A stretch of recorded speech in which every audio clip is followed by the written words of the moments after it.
Well, for the majority of my life, I was convinced that the greatest character in the Old Testament was Moses.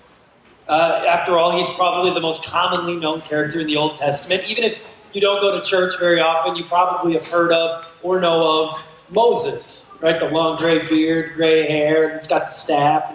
You know the picture of Moses. He freed the Israelites from slavery in Egypt. He led them through the desert for 40 years. He came down with Mount Sinai with the 10 Commandments. He brought the Israelites to the Promised Land. I mean, he is a biblical mogul, right? He is a great character. But then I read the book of Joshua. Now, of all the characters we know of in the Bible, most people might know a little bit about Joshua, but a lot of people don't know a whole lot. Joshua was Moses' apprentice. He was a young guy that Moses had been called to raise up to be the future leader of the Israelites. And shortly before Moses' death, he would be commissioned as the new leader of Israel.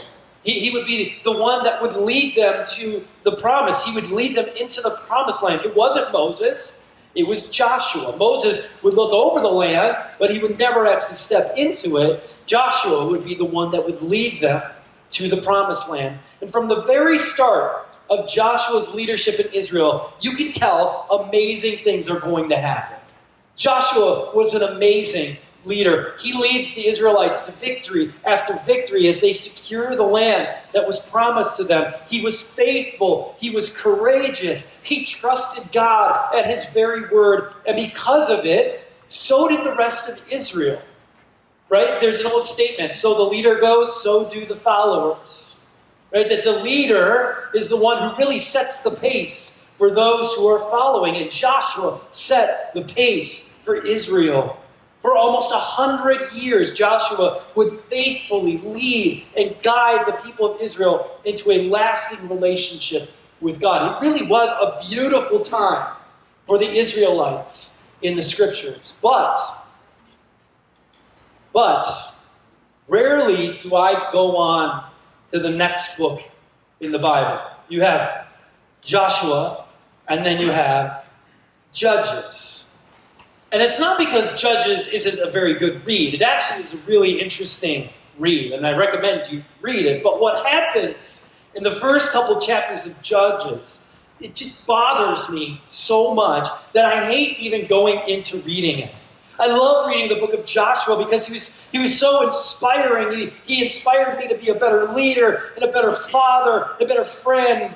And then I go to Judges and I'm like, oh.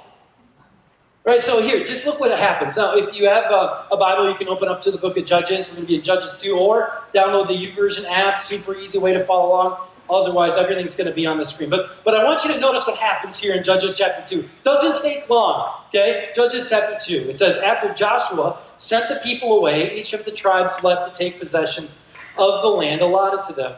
And the Israelites served the Lord throughout the lifetime of Joshua, and the leaders who outlived him, those who had seen all the great things the Lord had done for Israel. Joshua, son of Nun, the servant of the Lord, died at the age of 110. Now, it sounds like really good news, and it is, right? The leaders of the tribes of Israel, they go about securing their plots of land that have been allocated to them, and they go doing it, serving God faithfully and with courage. And it says even after Joshua's death, the passage says that the leaders served God faithfully. And this is not the part that bothers me so much. It's what comes right after this. Right after this. One verse later, we're told something that bothers me a lot. Judges chapter 2, verses 10 through 12, it says this. After that generation died, another generation grew up, who did not acknowledge the Lord or remember the mighty things he'd done for Israel. The Israelites did evil in the Lord's sight and served the images of Baal. They abandoned the Lord, the God of their ancestors who brought them out of Egypt. They went after other gods, worshiping the gods of the people around them. They angered the Lord. It's heartbreaking when you think about all that God had done in and through the Israelites. And it only took one generation for them to abandon it all. And it makes me ask the question, how does something like that happen? How did that happen? Joshua and lead the people into the promised land. And they were so successful, and they were loving God with all their heart, soul, mind, and strength. And they were serving each other. And they were doing this with faith and courage. And then the next generation abandons all of that. They abandoned it all so much that it says that it angered God. Well, like I said earlier, we're in the 4th week of a series called We're Genesis. And we're looking at where God is leading us as a church going forward. And so if you're new here today, you're in a really fun time in the life of our church because we are moving forward with some amazing things that God is doing.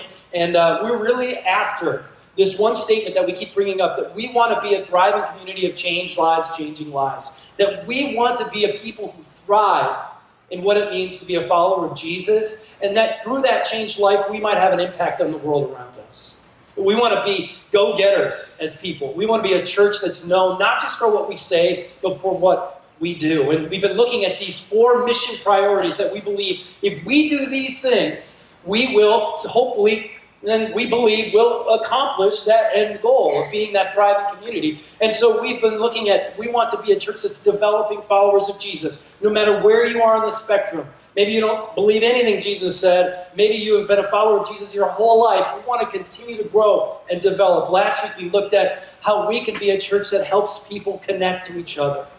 Because we have found in the scriptures and in our own lives that life is better together. That we grow, that we develop when we are together, right? And this week, we're going to look at the 3rd mission priority, and that is that we want to be a church that invests in the next generation. We want to be a church that intentionally invests in the next generation. Now, you might wonder why we would make that one of our 4 mission priorities. I mean, after all, isn't it just sort of assumed that we would invest in the next generation, right? I mean, we've got a kids ministry, and we've got student ministry. What more is there than that? And in some respects, we're right. Like we do have a great kids ministry, we've got a great student ministry, but statistics show us that for all of our efforts, we are falling way behind in reaching and investing in the next generation.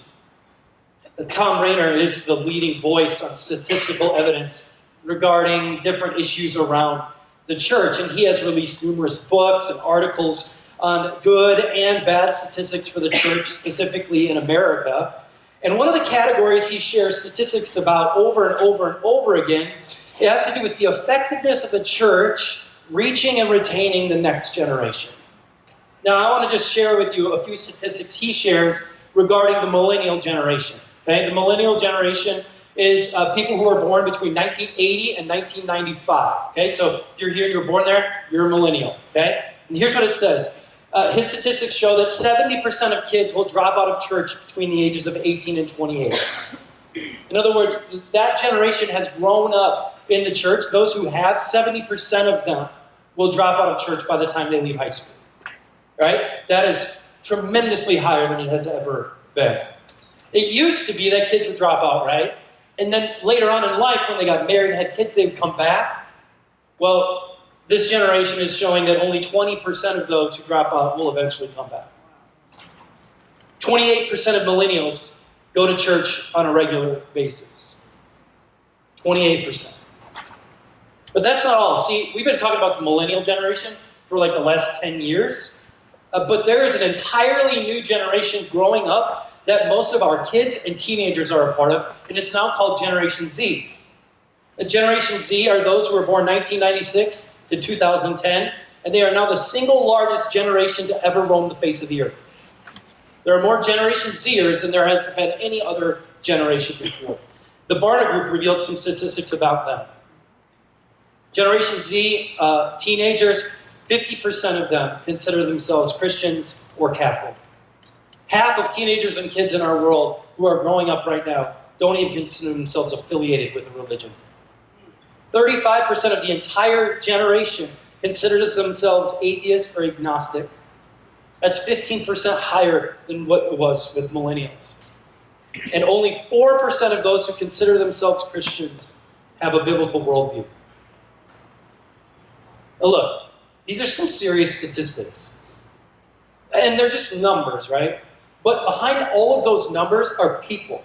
Yes. Kids, students, young adults, people, millions and millions of people.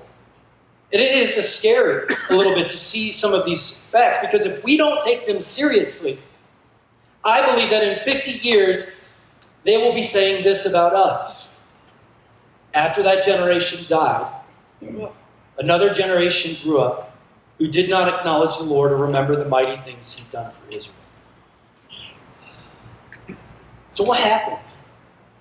What happened? I mean, Joshua, this great leader, the success of the Israelites, and then a generation later, like 50 years later, it's all gone. What happened? What happened in our own backyards? Right? It has been something we've never really talked about this, at least not in the last 50 years or so. A little bit here and there, but not at the extent that we're doing it now, because we're losing the battle. We're losing the battle badly. And you know what? There was only one thing I can come up with what happened. You know what it is? We just assumed. We just assumed. The Israelites, they just assumed that the next generation was going to get it. And they went along as they always had. And we've been just assuming, well, the next generation, of course they're going to grow up and know who Jesus is. That's just what happens. It's not that we didn't want the next generation to know about Jesus. We just assumed that they would. Right? And so we assumed that our way of doing church would be sufficient. And we assumed our preferences would be their preferences. And we assumed that being on the cutting edge of the 1700s with our music would appeal to a new generation. Right? We assumed the Bible came alive to them when we did an in-depth Bible study of Obadiah. Some of you are like, oh, but what? Is that even in? That's not in here, is it? Yeah, it is. We assumed that they knew that we cared about social issues, even though we never really did anything about it. We just assumed. And I know this song sounds a little harsh. But the reality of what we're facing is really harsh. It's really harsh. We are not reaching. We are not reaching. We are not investing in the next generation. Not even a little. We are losing the battle, and it breaks my heart. It breaks my heart. And really, it ought to break all of our hearts. Amen. It ought to break all of our hearts, which is why one of our 4 mission priorities is that we are going to be a church that invests in the next generation. We are going to take this serious situation very seriously. And with God's help, we're going to do everything we can to let the next generation, my kids, your kids, grandkids, know about Jesus and that he is real as he has ever been and is the greatest need in their lives. Yes. And here's the good news. Oh, finally we get to the good news. We can do it. Yes. We can do this. This is not outside of our reach. Despite the dismal statistics that are coming out about millennials and Gen Z and who knows what the next generation, there is still a spiritual hunger that exists in every person who walks on this earth.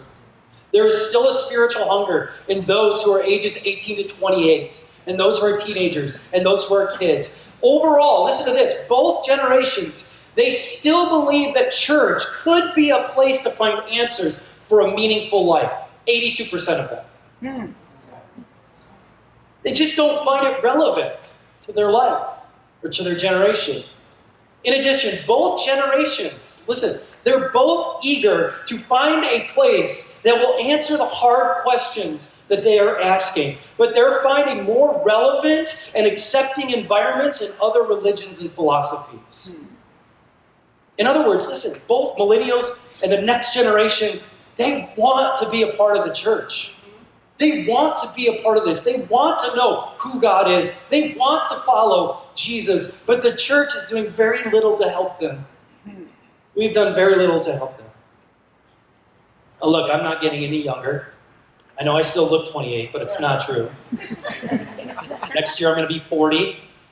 I don't want any jokes. And while that is, still pretty young for a lead pastor, I realize that my preferences and my ideas and my presuppositions aren't always best or what is best. for the next generation knowing Jesus. But I want to learn. I want to learn. I want my preferences and my ideas to be challenged, because I don't want to retire in 25 years and look at Genesis and realize the next generation is nowhere to be found. That's like my worst nightmare. I wake up at night thinking about that.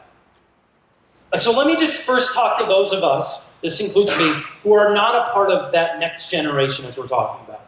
Okay? Just those of you who are here 40 years old or older, you don't have to put your hand up, just you know who you are. And let's just talk real honestly right now for a second, because we need to be challenged if we want to become a church that intentionally invests in and reaches the next generation, okay? So here's a few things that we really need to take seriously. And the first of those is that we need to seek humility and authenticity in our lives. I can think of no better thing for us to do than to get on our knees and ask God to give us a posture of humility and authenticity. It is so easy for us to get stuck in our own pride that we can't even acknowledge this problem really exists. And we haven't done anything to fix it. You know, only when we begin to see, like, we've made mistakes. We haven't done this well. We've kind of screwed up, that we can begin to be the solution to the problem. You know, I want my prayer as I get older to be the same prayer that comes from Psalm 71. And it says this: now that I'm old and gray, I've got some gray coming, my wife will attest to that. Now that I'm old and gray, do not abandon me, O God. Let me proclaim your power to this new generation, your mighty miracles to all who come after me. Yes. I want that to be our prayer, that we would do everything in our power with God's help to let the next generation know that this God is still alive and real. Yes. But to do that, it is going to take an incredible amount of humility and authenticity on our part.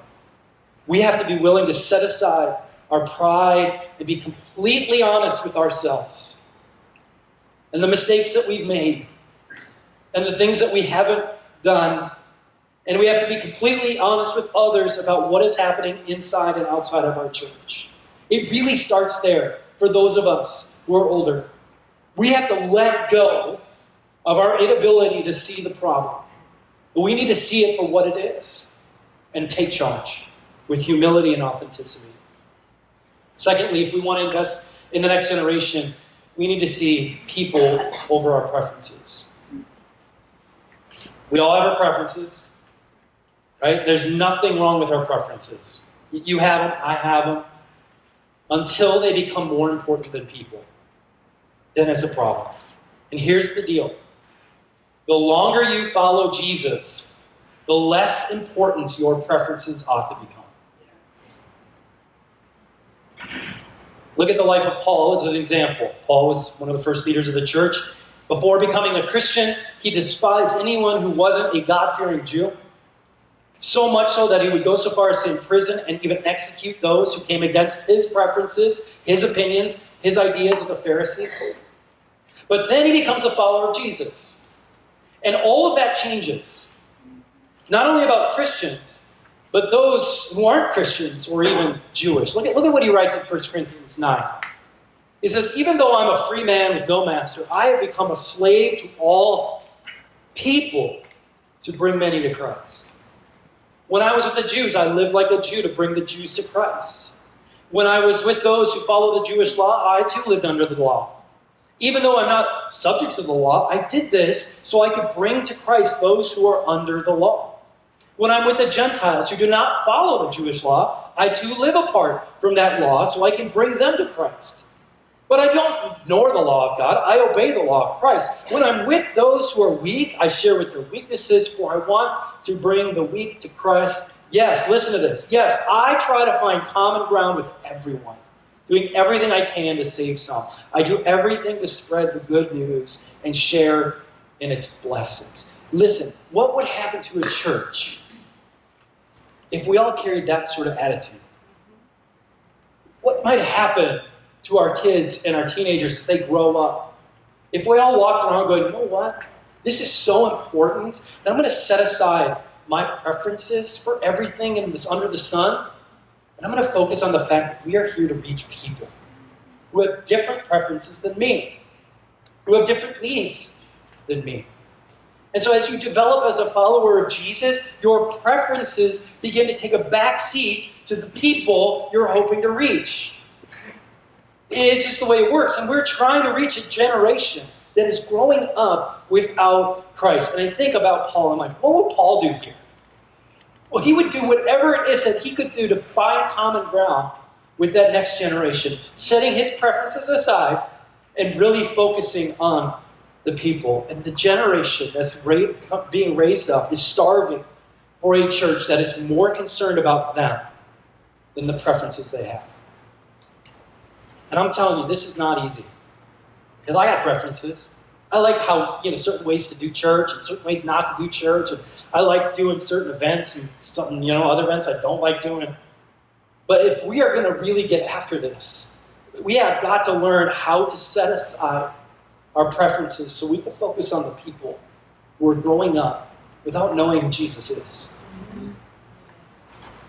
Lastly, we want to invest in the next generation. We have to love them. Yes. We just got to love them. Maybe the thing that keeps the next generation from the church more than anything else is that we just don't love them very much. We like to say that we do, but then when we talk about them, we're cynical, we're critical, we have sarcastic comments about who they are and how they're growing up. And it's nothing new, of course, because they used to say it about you. Every generation has had those things said about them. Look at this. 1990, Time Magazine. Here's what they say about the next generation, which would have been the Gen Xers, by the way. They have trouble making decisions. They'd rather hike in the Himalayas than climb a corporate ladder. They crave entertainment, but their attention span is as short as one zap of a TV dial. That's for you and me, those of you who are in your 40s and 50s. That's what they said about us. Or how about this one? In 1976, it said this: the now generation has become the me generation. It was all about them. That's you, baby boomers. That's what they were saying about you. And in the 8th century BC, Hesiod said this: I see no hope for the future of our people if they are dependent on the frivolous youth of today. Look, we have just, over history, we have not been very good at loving the next generation. We've been really good at criticizing them, though. Really good at being cynical to them. Because it's easy, right? They're not doing it like you did it. They don't act like you acted. They don't dress like you dressed. But let's be real. Not a lot has changed. Not a lot has changed. And the next generation, the last thing they need right now is more criticism and cynicism from the church. They need people who love them. Despite how they act, despite how they dress, despite what music they like or what TV shows they watch. What they need is for us to love them. Amen. To see beyond the preferences and see the people that are behind. What they need is for us to set aside all the cynicism and criticism and preferences so we can let them know that they're loved by God and by us.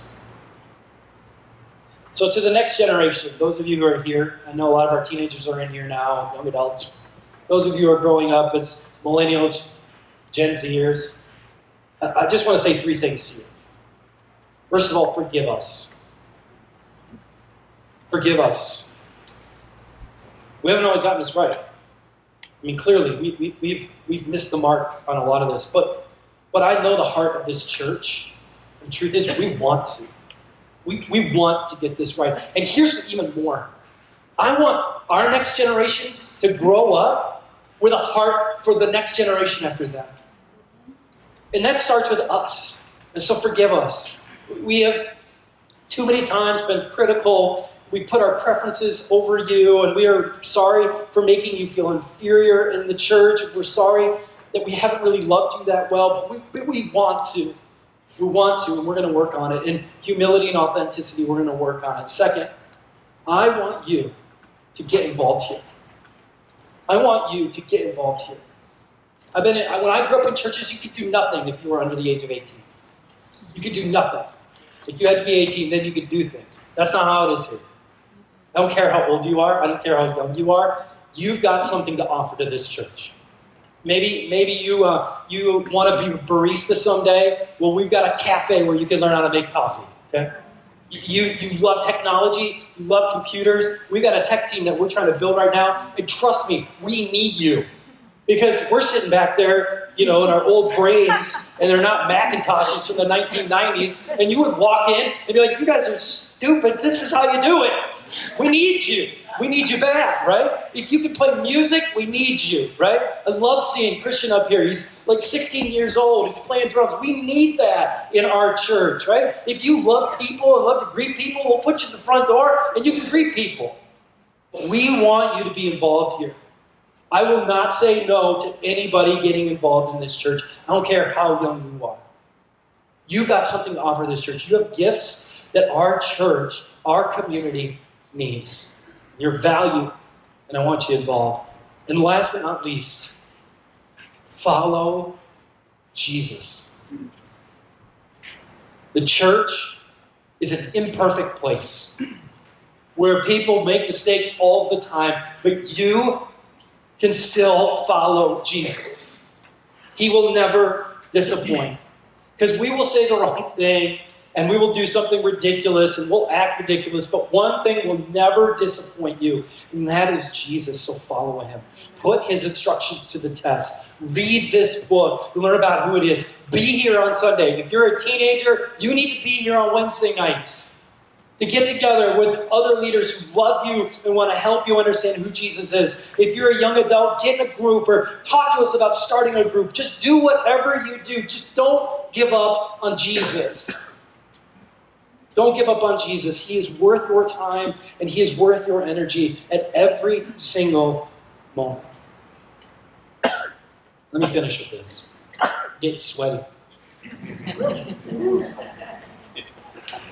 I refuse to be part of a church where our kids and our grandkids won't want to be when they grow up. I will do everything in my power as the leader of this church to help us become a church that doesn't just assume that the next generation is getting it, but is intentionally investing in them. I will sacrifice just about every preference I have to reach the people that we want to see know Jesus. I will set aside the kind of music I like. I will set aside the kind of events I prefer. I will set aside whether we have coffee or kombucha or however you say it. But we are going to become a church that intentionally invests in the next generation so they might know Jesus. Period. Period. And my question is this. Are you with me on that? Are you with me on that? Because here's the deal. If we don't do that, guess what happens? We die. And Judges 2 becomes our story. And I am not willing to have that happen. And I can tell from you, you're not either. So we're going to pray. We're going to pray that God would show us what this looks like and help us to do that and encourage our kids. I mean, if you see a kid today, give them a high five. Just let them know you love them. Don't be weird about it or anything. Just give them a high five. Pat them on the back. Let them know you're there. Okay? Now let's start to pray about this. Let's start to do something about this. Let me pray. God, thank you for the truth of the Bible. It is so amazing to me that the Bible never holds back. Honestly, if I were to write the Bible, I don't know if I'd put that part in. That everything was going great and then it all blew up. But yet it makes sense to us. And God, we confess that for all of our efforts, we have not done all that we can to really invest in the next generation. And from this point on, we are putting a stake in the sand, God, saying, we're going to follow your lead. We are going to do whatever it takes to let the kids, the teenagers, the young adults in our world right now know who Jesus is. That he is still relevant to their lives, that he still changes lives, and that they can have an impact on the world around them, God. So give us hearts of humility and honesty and authenticity. Help us to be people who truly love the next generation, and give us the hope that we need to be able to lead this church to a place where the next generation is filling the seats, that they are following Jesus. We love you.